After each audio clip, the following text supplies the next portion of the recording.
In my opinion, 3 of the top connected fitness indoor cycling bikes on the market. Freebeat Lit BIke, NordicTrack S27i, and Peloton Bike Plus. But where do they stand in 2024? Let's break it down.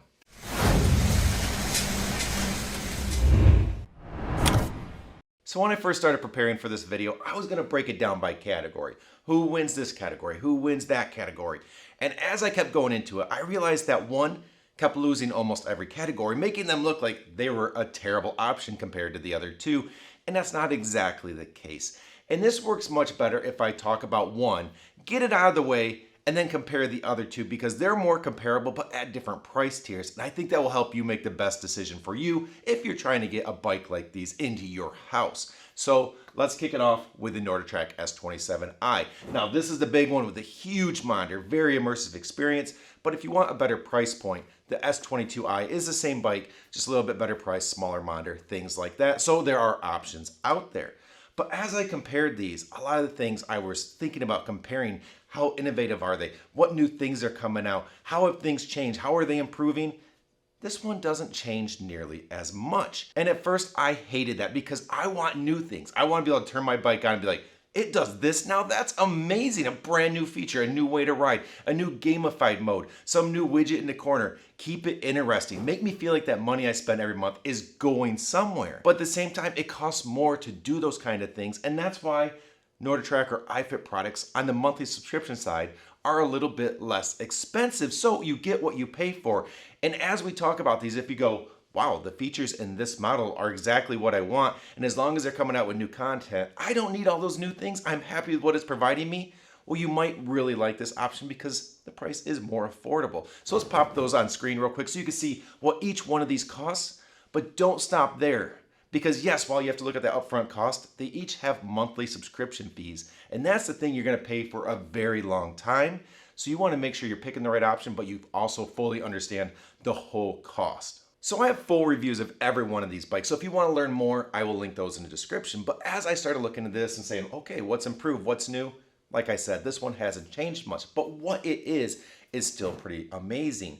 And if you are a person that's like, take me somewhere, give me instructor-led scenic rides, this is gonna be your option. Peloton does it too. They have some, but it's nothing compared to this one. They only have a small library. So if that's your thing, you need to look into iFit. But the immersive experience, the big screen right in front of you, the stats on screen, the leaderboard, the metrics, the incline, decline, and the resistance all being automated, and that experience of feeling like you're going up a mountain, you're going down a mountain. It's just so immersive, and it just gets you into it, feeling like you're almost at that location. And if that's something that you hear and you go, I want that.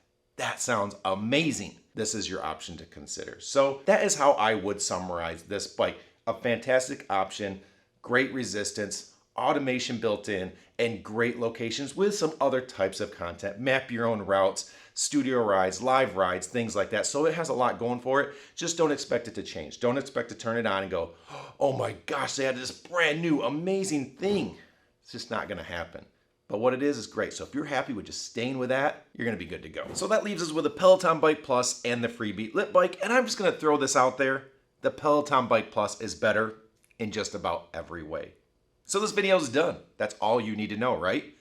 Not at all. Because let's go back to that price for a second. Peloton Bike Plus, $2,200 or so, depending on which package you get. And the Freebeat Lit BIke, depending on what color, around $1,000. It costs less than half of the Peloton Bike Plus. And the fact that it can compete with the Peloton at that price point is amazing and makes it, by all means, the best value option here because you still get a lot, but at a very good price point. So that is one of the reasons I absolutely love the Freebeat. And you also don't feel like you're sacrificing that much. So let's break that down really quick. Since I last reviewed it, they have made some improvements. Nothing crazy, but my major complaint when I first reviewed it was the green screen content. It was a little too much. It really was, and it was hard to watch, and it just took away from the experience. The rides I've done since then, it seems like they've learned from that and they've toned it down. It's still green screen content, but it's more muted. and it's more static with it. Instead of just constant movement coming at you, it's kind of a visual, and then it will change every once in a while to keep it visually interesting, but not just making you feel like you want to throw up. So I feel like they've dramatically improved that, which is great. They also have scenic rides now. They're not instructor led, but they do have different options as far as what the view is. So they have some good options going there. And then they also have some things that even Peloton doesn't. Their ride to the beat system is something that Peloton doesn't really do. In their gamified way, they kind of do that. But with this, in saddle, out of saddle, match the beat on the low side, match it on the fast side, and you can earn bonus points, climb the leaderboard in ways that you don't just by working, but by trying to have a target and match that. And it keeps it motivational and exciting and interesting. So there are things going on with this model that you don't see in the other bikes. And again, at an awesome price point. So a very, very solid bike that is a little behind the Peloton, but not that much for how much you save. So something you should strongly consider. But if price is going to be thrown out the window and you're like, I just want the bike that has it all, that has the most features, that is the best option, well, then you got to look at the Peloton Bike Plus. Now, we've talked about the bike hardware a little bit. We've also talked about the price, but something else to consider is the subscription price. And I think the Freebeat is around like $40 a month, $39, something like that, where the Peloton Bike Plus is $44 a month. And you got to ask yourself, what do you get for that? Is paying more money, especially when you compare to like the NordicTrack here, is that worth it? Do I get enough out of my money every month that I'm going to be locked into? And with the Peloton, if I could go back in time to when it started, when it was basically instructor-led studio rides, and they did a fantastic job, but that was largely it. Since then, instructor-led scenic rides, lane break their gamified mode, which I think is really sweet. I hope they come out with more options in different games, but completely goes away from the whole instructor-led thing and just puts you in a game structure where you're turning the dial, doing different things, matching things on screen for bonus points, and just keeping it interesting because it's gamified. And now they've integrated streaming services, something that I have been talking about forever, because something a lot of people, including myself, don't like is when you get into these things, you're locked into their platform. What the content they make available is what you have and nothing else, which a lot of times is great. They offer great stuff, but sometimes you just want to watch a show. You don't want someone yelling at you, telling you, here's what we're doing, go hard now. You just want to put it on and do a nice casual 30, 45, 60-minute ride and watch what you enjoy. So for them to offer those streaming services and finally integrate that is a huge deal for me, and I love it. I hope the others start doing that as well. They don't offer YouTube at this point. That is something I would really like to see.